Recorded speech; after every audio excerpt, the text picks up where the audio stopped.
یو اوتو ملګرو راته یو ویډیو راولېږله، بیا هغه ویډیو په خپله زما مخې له راله. خو دا ملګري چې اکثر دا قسمه ویډیوګانې رالیږي دې دپاره چې یو خو چې موږ ته پته وي چې څه کېږي څه نه کېږي، بل دا که نصیحت کوي.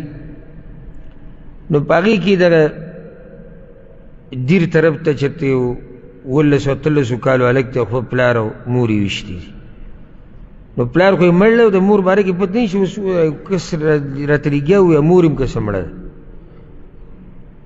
18-13 کالو هغه ویډیو چې ما وکړه هغه پولسان په خپله ووي دا چې په ټیک ټاک وران شوی و. ده په ټیک ټاک کې ویډیوګانې جوړولې او هغوی به ورته موبایل یې ته اخیستی او ته یې موبایل راکړه چې نه یې راکوي تماچې راغستې ویشتي دي. اوس دلته یو څو خبرې په دې کې د معاشرې هم کردار دی، دې کې د مور پلار هم کردار دی، دې کې د هلک هم کردار دی، دې کې د ټیک ټاک هم کردار دی، د ټولو پکې کردار دی. ته دا ملبه د دې خبرې دا په یو کس نشي وراچولی. د مور پلار کردار چې بچي له دیني تعلیم ورنه کې که نه انجام هم دقه شان نه وځي. په دې خفګان نه دی پکار او دا ګیله او شکوه نه ده پکار چې بچي له تربیت دیني ورنه کې، ازادیانې وله ورکې، په سر یې وخیجې او صفتونه وله کوې چې دی نټ استعمالوي او دله ما غټ موبایل لیږلی او دله زه آیفون لیږم او سامسونګ لیږم او دا صفتونه کې بیا مخه پکې که داسې قصه راشي. ځکه چې تا څه اصول د ژوند نه دي ایښودي په کور کې. تا د بچو تربیت د دې بعضو دا خیال دی، زه ګورې خصوصا د مسافرو ته ویم او د زړه د کومې نه درته ویم چې ګورې بچي او ښځه صرف خوراک ته ضرورت نه لري. که ستاسو دا مطلب وي چې زه غټه تنخوا علمه او دب کې خرچې لیږمه او ما کار وکړو، نو تا ګوره هېڅ هم نه دي کړي. دا خوراک د هغه خلک هم کوي کوم چې په خپلو ملکونو کې ناست دي او ډېر پکې داسې دي چې زموږ نه یې ښه خوراک کوي. صرف قصه د خوراک نه ده، قصه د مال نه ده، قصه د دې نه ده چې ستا بچی په اسریکړو کې ګرځي، قصه د دې نه ده چې سکوټر او موټر ورسره دی، قصه د دې ده صحیح ده ته خو پیسې ډېرې لیږي، دې بچو ته دې څه سړیتوب ښولی دی، څه تپوس یې کوې ورځې خواله پته درته شته چې څه کوي څه نه کوي. دا خبره ده. د مور پلار دې کې کردار دی چې د وړوکوالي نه ورته الله او د الله رسول وښیي. بیا نادرا داسې کېږي، زه دا نه یم چې مور پلار وله صحیح تربیت وکړي یو دا ټول صحیح، په هغې کې هم بیا یو نیم کوږ شي، خو هغه نادرا کېږي، کله ناکله داسې کېږي چې مور پلار وله ښه تربیت وکړي او بچی کوږ ووږ شي. خو نور چې بچی کوږ وکېږي دې کې د مور پلار ډېر حده پورې لاسي. دویم د معاشري کردار ته وګوره. داسې هلکان که تاسو د هغه تصویر ولیدو نو حیران به شئ چې دا څنګه هلک ته په کومه درجه کې دی. داسې هلکان چې په ټیک ټاک او په یوټیوب او په فیسبوک مشهورېږي که نه، د عربیان یې نه مشهوروي، د انګریزان یې نه مشهوروي، دا همدا پښتانه ورته پراته دوی ګوري او بیا راشي یاره معاشرت تباه و برباد شوه، دوا کوه. زه به صرف دواګانې کوم او ته د دې خبیثانو دا ویډیوګانې ګوره، د ډمانو فسق او فجور ګوره، او کله یو لیونی مشهور کیږي او کله ډم مشهورېږي او کله ډمه مشهورېږي او کله داسې هلکان چې د هغوی کردار ګډوډي هغه مشهورېږي، خو تو ته پروتې ګورې که نه. که چېرته معاشره په نیغه لار روان وې نو زما په معاشره کې بدکرداره سړی څنګه مشهورېږي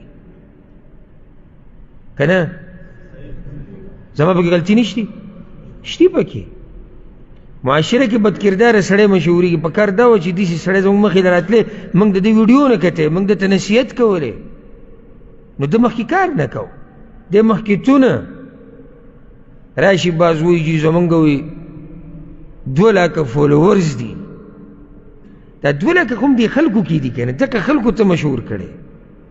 که دې خلکو کې چېرته هوش او حواس د دوی کار کولی، دا 2 لکه چې دي چې د دوی عقل کم ځای کې دی چې داسې سړي فالوورز دي چې هغه معاشرت تباه و برباد کوي.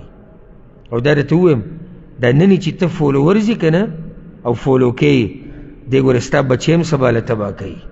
ته خو ته خوشحاله ګورې خو همدقه سړی ستا بچی تباه کوي، همدا کس ستا کور خرابوي، ستا معاشره، ستا کیله، ستا قوم، ستا ملک، ستا ژبه ګډوډه کوي.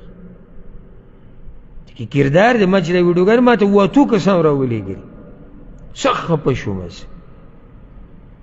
هغه مور پلار چې ژوند یې ختم شو او په دې هلک 13 کالو په عمر کې د ټیک ټاک نشه د ده په دماغو دومره زوروره شوې وه چې د مور پلار وویشتو. او دې کې د دې هلک خپل کردار هم دی.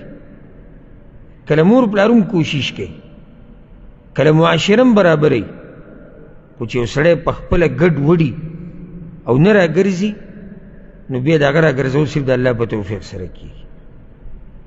یعنې د ټیک ټاک دپاره ته هغه 2 کسان وجني چې د الله نه بعد ستا په دې دنیا کې وجود د هغوی د لاسه دی، او ته تماچه رالې وجني. ما یو کس ته خبره کوله، اوس مازدیګر مانځه نه بعد لګیا و ما سره همدقه باسې وکړو. یاره دا خبره ما یو ځای ته خبرې وه، خو ما یو کار دی اوس ښه مشهور شي، ځکه چې نن سبا خو جنګ د دې دی چې زه مشهور شم او که په هر کار مشهور کېږم. او باید ته څه وایې چې معاشره کې به داسې خلک وي چې دی به پرېږدي؟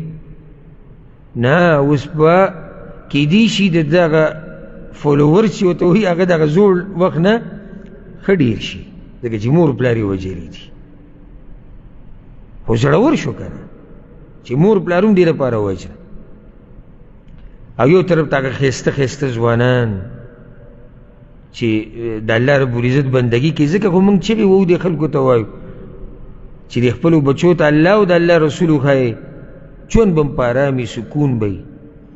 دا زموږ صرف په دې درسونو کې، صرف په دې دوره کې نه، عام درسونو کې دا ښایسته ښایسته ځوانان ناستي، ښکلې ږیرې، پنسې د ګیټو نه بره، د ګناهونو نه ځان لرې ساتي. ولې د دوی خواهشات نشته؟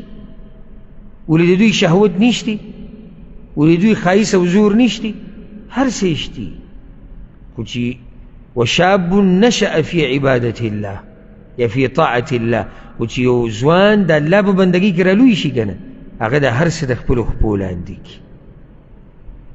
نو خبره مې دا کوله چې عزت او ټول عزت هغه په علم او په دیندارۍ